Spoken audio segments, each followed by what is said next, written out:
नमस्कार दोस्तों, study IQ पर आप सभी का बहुत बहुत स्वागत है। न्यू दिल्ली बेस्ड एक थिंक टैंक है जिसका नाम है USI, United services institution of India. काफ़ी पुराना थिंक टैंक है और ये अंग्रेज़ों के टाइम पे बनाया गया था। इस थिंक टैंक की एक रिपोर्ट सामने आई है और इस रिपोर्ट में इन्होंने बताया है कि इंडियन आर्मी के जो पर्सोनल हैं वो काफ़ी ज़्यादा स्ट्रेस में है। इनफैक्ट इसकी कई सारी फाइंडिंग्स हैं, जिसकी एक फाइंडिंग यदि आपके साथ में शेयर करूं तो ये बोलती है कि भारतीय सेना के जो पर्सोनल हैं वो ज़्यादातर हम सुसाइड्स में और कुछ ऐसी अप्रिय घटनाओं में खो रहे हैं एज कंपेयर टू कि कितने सोल्जर्स को हम एक्चुअल वॉर में या फिर एक्चुअल कुछ ऐसे एनिमी एक्शन के खिलाफ खो रहे हैं। ये काफ़ी ज़्यादा बातें इन्होंने कही हैं। कई सारी और फाइंडिंग्स भी हैं जिनको आपके साथ शेयर करेंगे। जो मैंने आपको बताया ये केवल एक सिंगल फाइंडिंग है इस पर्टिकुलर रिपोर्ट की। इनफैक्ट यही नहीं, इन्होंने साथ में ये भी बताया है कि जो स्ट्रेस के पीछे के कारण हैं ये क्या क्या हैं। इसमें इन्होंने स्ट्रेस के पीछे के कारणों को भी काफ़ी ज़्यादा डाइवर्सिफाई करके बताया है कि कौन से ऐसे कारण हैं जो कि नौकरी की वजह से हैं, कौन से ऐसे कारण हैं जो कि नौकरी की वजह से नहीं हैं। तो इन सभी चीज़ों के बारे में बात करेंगे और इवन यूएसआई के बारे में आपको कुछ फैक्ट्स बताना चाहूँगा कि ये कब एस्टैब्लिश हुआ था, इसके इतिहास के बारे में कुछ बात करेंगे एंड आज की डेट में ये किस किस तरीके से काम कर रहा है। चलिए स्टार्ट करते हैं मेरे साथ। मेरा नाम है अनिरुद्ध। यदि आप लोग इस लेक्चर की पीडीएफ को डाउनलोड करना चाहते हैं तो मेरे टेलीग्राम चैनल से कर सकते हैं। इसके अलावा सोशल मीडिया पे भी आप मेरे साथ जुड़ सकते हैं।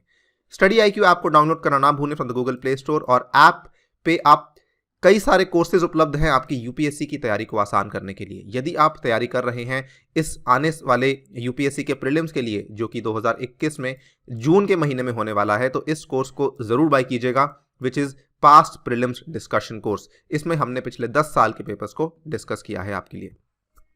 राइट, जैसा कि आप यहां पे देख सकते हैं, द इकोनॉमिक टाइम्स की यह खबर है, more than half of Indian army personnel seem to be under severe stress. ये एक नया अध्ययन सामने आया है जो कि बता रहा है What is the issue exactly? The Indian Army has been losing more personnel every year in suicides, fratricides and untoward incidents। यानी कि भारतीय जो सेना है वो अपने ज़्यादातर जो पर्सोनल है उनको खो रही है आत्महत्या में, भ्रातृहत्या में। फ्रैक्ट्रीसाइड्स का मतलब होता है भ्रातृहत्या, यानी कि किसी भाई या बहन की हत्या हुई है, एंड या फिर कोई अप्रिय घटनाओं की वजह से, than in any enemy action, यानी कि वो किसी दुश्मन के खिलाफ जो एक्शन हो रहा है उसमें इतने हम लोग नहीं खो रहे हैं जितने कि हम खो रहे हैं आत्महत्या, भ्रातृहत्या और अप्रिय घटनाओं में। एंड साथ ही में स्टडी का जो दूसरा इंपॉर्टेंट फाइंडिंग है वो ये है कि हाफ ऑफ इट्स सोल्जर्स, यानी कि 50% के आसपास जो हमारे जवान हैं, they seem to be under severe stress presently, said a study by think tank, जिसका नाम मैं आपको बता चुका हूं, United Service Institution of India. ये वाला मेन इसका हाईलाइट है, इसके बारे में डिटेल में बात करेंगे। ऑल्सो इसने ये भी कहा है कि जो प्रोलॉन्ग्ड एक्सपोजर है इंडियन आर्मी पर्सोनल का to CI and CT environment. CI CT environment क्या होता है? काउंटर इंसर्जेंसी, प्रति विद्रोह, ठीक है, या फिर विद्रोह रोधी कह सकते हैं, या फिर सीटी एनवायरमेंट यानी कि आतंकवादी रोधी का जो पर्यावरण बन चुका है, इसके साथ जो लंबा संपर्क रखते हैं हमारे जवान, यही हमारे जवानों के बीच में तनाव का एक बहुत बड़ा कारण बन चुका है, जिसकी वजह से तनाव के स्तर में वृद्धि देखने को मिली है।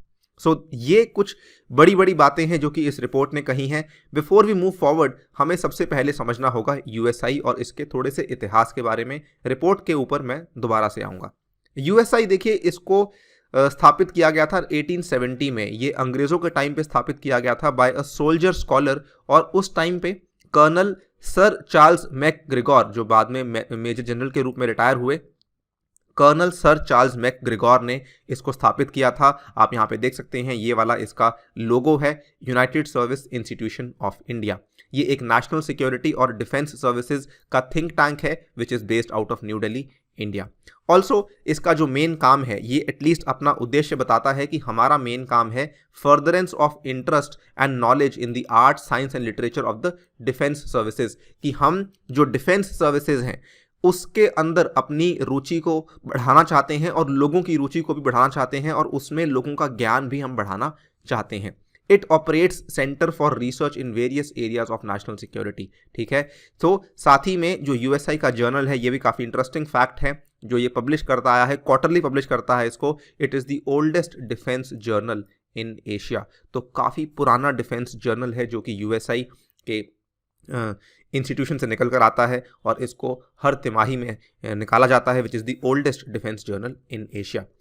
करंटली इसके जो हम कह सकते हैं डायरेक्टर हैं, ये है मेजर जनरल रिटायर्ड हैं BK Sharma. He is currently the director of the USI. As I told you, think tank है, डायरेक्टली गवर्नमेंट के साथ कोई लेना देना नहीं है, तो कोई भी जो एग्जिस्टिंग आर्मी का इंसान है वो इसका हिस्सा नहीं बन सकता है, कोई रिटायर होने के बाद इसका हिस्सा बन सकता है।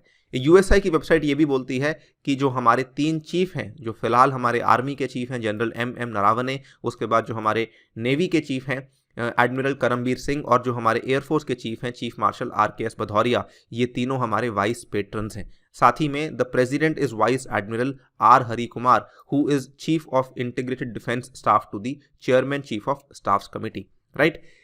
Now coming back to the report exactly क्या कहती है। रिपोर्ट ने ये कहा है कि पिछले 2 दशकों में due to operational and non operational stresses, यानी कि कुछ ऐसे कारण रहे हैं, कुछ ऑपरेशनल रहे हैं यानी कि जो कि कामकाज से जुड़े हुए कारण रहे हैं, कुछ नॉन ऑपरेशनल रहे हैं जो कि आपकी जॉब से भी संबंध नहीं रखते हैं। पिछले 2 दशकों में इनका योगदान रहा है हमारी भारतीय सेना के जवानों में स्ट्रेस लेवल को बढ़ाने में। साथ ही में इन्होंने ये भी कहा है units and sub units under stress are likely to witness an increased number of incidents of indiscipline, कि जहां पर जिन यूनिट्स में आपको ज़्यादा तनाव देखने को मिलता है, जिन जवानों में आपको ज़्यादा तनाव देखने को मिलता है, वहाँ पर आपका जो इंसिडेंट्स ऑफ इनडिसिप्लिन है वो भी ज़्यादा देखने को मिलते हैं। उसके बाद जो अनसेटिस्फैक्ट्री स्टेट ऑफ ट्रेनिंग है वो भी ज़्यादा देखने को मिलती है। इनएडिक्वेट maintenance of equipment and low morale, ये सभी चीज़ें आपको वहाँ पे देखने को मिल जाती हैं। और जब ये सब होता है, इसी के चलते जो जवान हैं उनकी कॉम्बैट प्रिपेयर्डनेस, यानी कि उनकी लड़ने की योग्यता, लड़ने की जो स्पर्धा हम कह सकते हैं, वो कम हो जाती है। ऑपरेशनल परफॉर्मेंस भी उनकी अफेक्ट होती है negatively.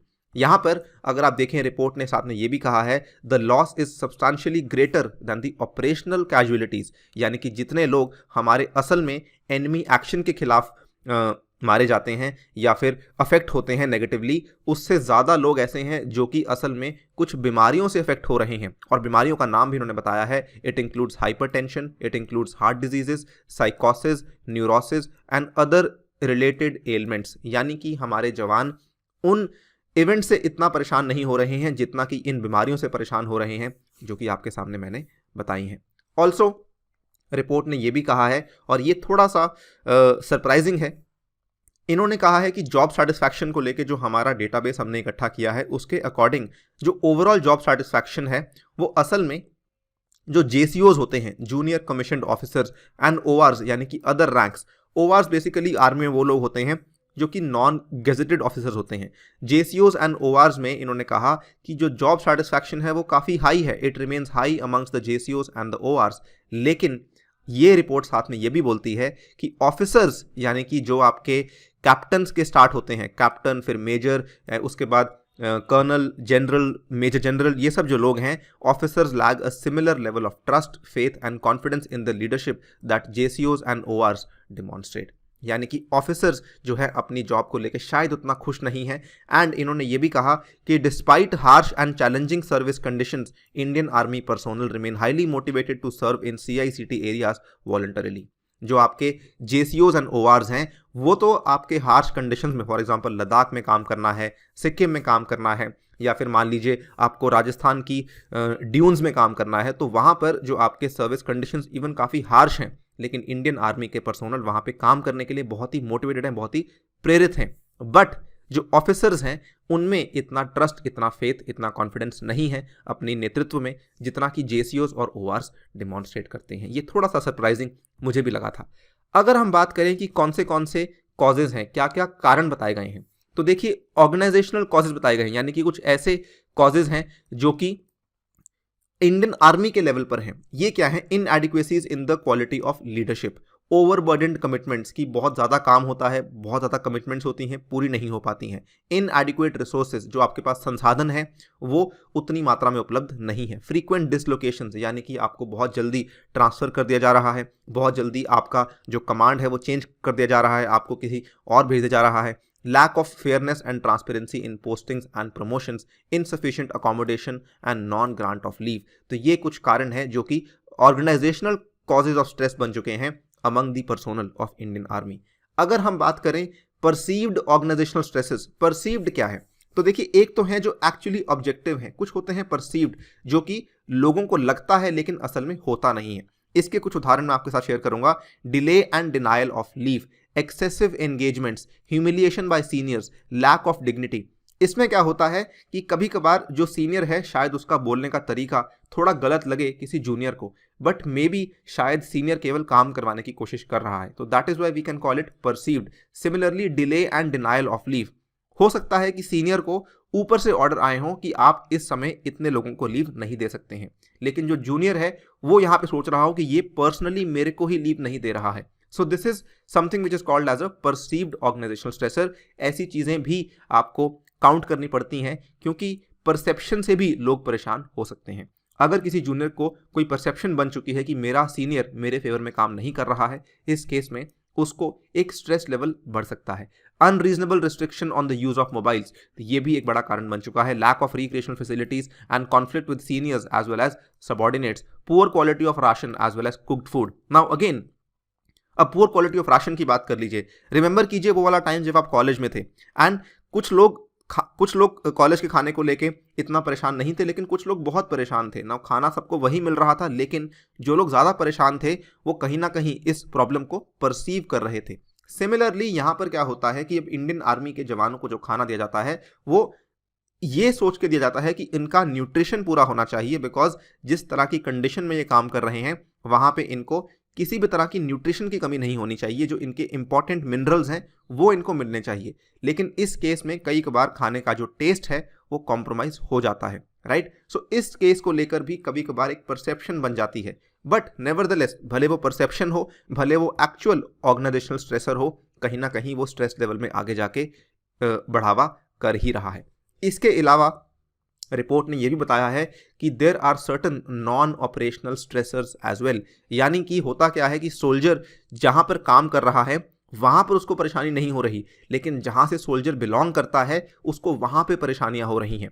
Now this is not because of the job, this is due to some other reason. मान लीजिए एक सोल्जर है जो कि यूपी से बिलोंग करता है, लेकिन उसकी पोस्टिंग असल में तमिलनाडु में हो रखी है, तो क्योंकि अब वो तमिलनाडु में है, छुट्टी उसको मिल नहीं रही है। मान लीजिए उसके घर पे कोई प्रॉपर्टी डिस्प्यूट चल पड़ा है, मान लीजिए उसके आसपास के लोग उसके घर वालों को परेशान कर रहे हैं, या फिर कोई फाइनेंशियल या मैरिटल प्रॉब्लम चल रही हैं, तो ऐसे केसेस की वजह से भी जो तमिलनाडु में काम कर रहा यूपी का जवान है वो मानसिक रूप से परेशान हो सकता है। These are also some stresses जो कि इस रिपोर्ट ने हाईलाइट किए हैं। इसके चलते कुछ मैनेजमेंट मेजर्स बताए गए हैं रिपोर्ट में, और रिपोर्ट ने ये कहा है कि वेरियस मैनेजमेंट मेजर्स जो कि हमने पिछले 15 साल में इंप्लीमेंट भी किए हैं, वो भी अभी तक अच्छा रिजल्ट नहीं ला पाए हैं। इसीलिए रिपोर्ट ने कहा है कि हमें कुछ इंस्टीट्यूशनलाइज्ड अप्रोच अपनानी होगी। The study recommends that stress prevention and management should be treated as a leadership role at a unit and formation level, कि हमें इसको एक इस तरीके से करना होगा कि हर एक यूनिट में हम कुछ ना कुछ ऐसा काम कर रहे हैं जहां पर लोगों के स्ट्रेस को कम करने के लिए we are actually doing something. This is what the report has suggested. Also आपको बताना चाहूंगा कि जब ये रिपोर्ट पब्लिश हुई, ऑब्वियसली रिपोर्ट की फाइंडिंग्स बहुत ज़्यादा नेगेटिव हैं। अगर जब इस रिपोर्ट को पब्लिश किया गया आर्मी के सामने रखा गया, तो आर्मी के एक सीनियर ऑफिसर हैं जिनका नाम वो नहीं बताना चाहते थे, उन्होंने बताया the study has been done by one individual with a sample size of around 400 soldiers. I don't know the methodology involved, but it does not stand to logic. उन्होंने ये कहा है क्योंकि आपका सैंपल साइज काफ़ी कम है, और क्योंकि इसको करने वाला केवल मात्र एक इंडिविजुअल है, और क्योंकि मुझे मेथोडोलॉजी नहीं पता, तो मैं समझता हूँ कि ये स्टडी लॉजिकल नहीं है। यही बात ये कह रहे हैं, survey was too minuscule to arrive at such far reaching conclusions. खैर, ये तो थी एक प्रॉपर स्टडी जो आपके सामने हमने पेश की। आप अपनी राय हमें दे सकते हैं कमेंट सेक्शन में। इसी के साथ आपसे लेता हूँ विदा। Thank you for listening. Stay tuned and stay safe.